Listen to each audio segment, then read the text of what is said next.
Welcome to Ruma village story, back to my channel. তো বন্ধুরা দেখো, সকালের তো সমস্ত কাজ হয়ে গেছে, দিয়ে চাটাও খাওয়া গেছে।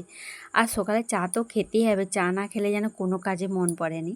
তো চা খেয়ে তারপরে এইখানে দেখো গম নিয়ে বসে গেছি। তো রেশনে যে গম দেয়, তো আমাদের তো গম দেয়নি, এটা বোনের বাড়ি থেকে নিয়ে এসেছিলাম। তো গমগুলো চালিয়ে ভালো করে ধুয়ে টুয়ে রোদ দিয়ে আর আমি আটা ভাঙাবো। তো আমাদের না ভাতের থেকে রুটিটাই সবাই বেশি ভালোবাসে, সেই জন্যে বেশি করে গম ভাঙিয়ে নিই, দিয়ে রুটি করা হয় আর কি। তো দেখো তারপরে এইদিকে দেখো বর্মশাই এই দুদিন আগে একটা কাঁঠাল নিয়ে চলে এসেছিলো। তো কাঁঠালটা যখন গাটায় হাত দিই, হাত দিতে আমার তো গেছে মটকাটা গরম হয়ে। কাঁঠালটা হচ্ছে এত নরম ছিল গাটা, তো তারপরে যেই ছাড়াই কাঁঠালটা এত সুন্দর খাঁজা, কি বলবো বন্ধুরা।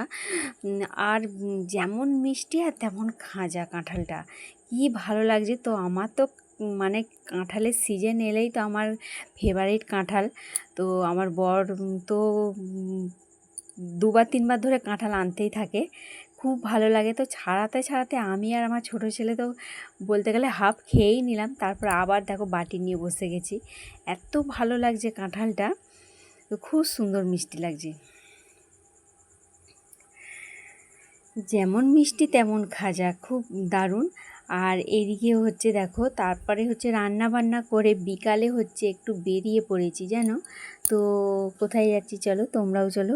তো দেখো বোনের বাড়িতে যাব, তো চলে এসেছি। আর আসতে কী করছে, বোন হচ্ছে নারকেল ছাড়াচ্ছিল, নারকেলের শাঁস হচ্ছে আমাকে একটু গালে খাইয়ে দিল, বেশ নরম শাঁস, ভালো লাগে। তারপরে ও দেখো আমাকে একটু ঠান্ডা দিয়ে দিয়েছে, তো একটু ঠান্ডা খেয়ে নিলাম। তো দেখো আমার জন্য স্পেশালিস্ট কি বানিয়ে রেখেছে, দেখো আমার জন্য বলবো না, ওদের জন্যই বানিয়েছিল, তো আমার জন্য রেখে দিয়েছে। তো বন্ধুরা তোমরা কি মনে মানে বুঝতে পারছো এটা কি? তো ওটা হচ্ছে, আমি বলেই দিচ্ছি, ঝিনুকের চচ্চড়ি। তো কোন কোন বন্ধুরা ঝিনুক খেতে ভালোবাসো তো কমেন্টে জানিয়ে দিও। আর তারপর দেখো ঝিনুকের চচ্চড়ি খেয়েছি, বেশ ঝাল ঝাল, তো একটু মিষ্টি মুখ না করলে হয়। তো এই দেখো আবার সিঙ্গারা নিয়ে চলে এসেছে, মিষ্টি দই এসব সব আইটেম ছিল। তো আমরা তিনজনে বসে খাচ্ছি, দেখো মাও এসেছে বোনের বাড়িতে আর আমিও গেছি, তো তিনজনে খাচ্ছি, আর ওর ছেলেগুলোও আছে। তো আমি একাই গিয়েছিলাম বোনের বাড়িতে। তো চলো বন্ধুরা, ভিডিওটা কিন্তু এই পর্যন্তই করলাম, কেমন লাগলো অবশ্যই জানাবে।